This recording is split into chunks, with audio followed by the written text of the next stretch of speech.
26টা তালিকা দিয়ে প্রচার করা হলো যে জাতীয় পার্টিকে ছাড় দেওয়া হয়েছে।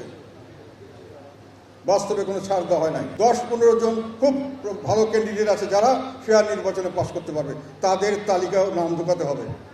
না হলে 16 তারিখে আমি রাতে সিদ্ধান্ত নিয়েছি, সবাইকে জানিয়েছি আমি নির্বাচনে যাব না। যে যদি আমি নির্বাচনে না যাই তাও নির্বাচন হবে এবং নির্বাচনে জাতীয় পার্টিকে নিয়ে যাওয়া হবে। আমার নেতৃত্বে নয় বা আমার সঙ্গে যারা থাকবেন তাদের নেতৃত্বে নয়, যারা থাকবেন না তাদের নেতৃত্বে না হবে। দর কষাকষির ফলাফল শূন্য। শুধু একটা দিন আমাদের বাকি থাকলো, 16ই ডিসেম্বর। 17ই ডিসেম্বর আমাদের প্রতীক বরাদ্দ, এটা আমরা ধরে রেখেছিলাম, প্রতীক বরাদ্দ না করলে নির্বাচনে যেতে পারবে না। 16ই ডিসেম্বর রাত্রে আমাদেরকে 26টার একটা তালিকা দেওয়া হলো, যে তালিকায় আমাদের একে পর্যন্ত নেগোসিয়েশনের সময় 100 তালিকা, 70 তালিকা, 40 তালিকা, 50 তালিকা প্রায়োরিটি বেসিসে বিভিন্নভাবে দিয়েছিলাম।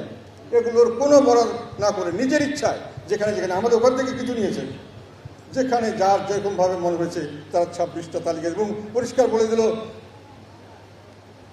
জাতীয় পার্টির ক্যান্ডিডেটের পক্ষে আমরা উইথড্র করলাম।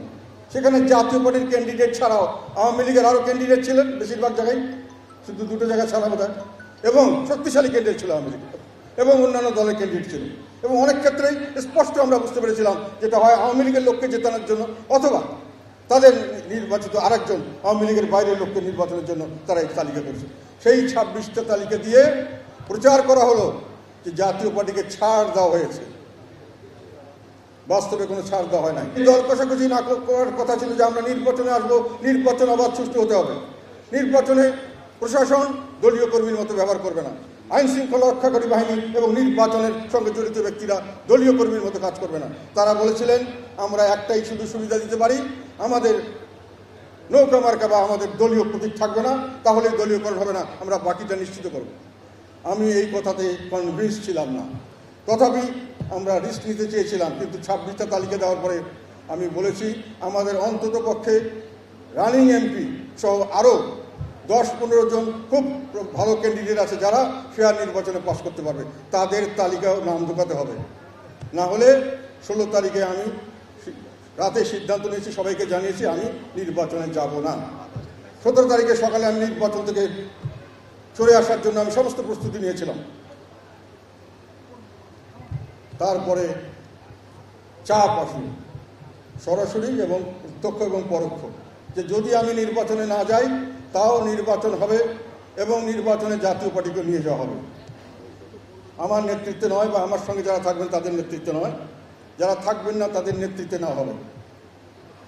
এবং সেটাতে আমাদের আলাপ আলোচনা করে আমরা যেটা বুঝলাম, তাতে আমাদের দল গৃহপালিত বিরোধী দল হিসেবে নির্বাচনে কন্টেস্ট করে তারা রাজনৈতিকভাবে হারিয়ে যাবে এবং আমরা আমাদের রাজনৈতিক মঞ্চ হারাবো, যাতে করে ভবিষ্যতে আমরা দেশ ও জাতির জন্য কিছু করতে পারবো না। সেই প্রেক্ষিতে আমরা নির্বাচনে যাওয়ার জন্য সিদ্ধান্ত নেই।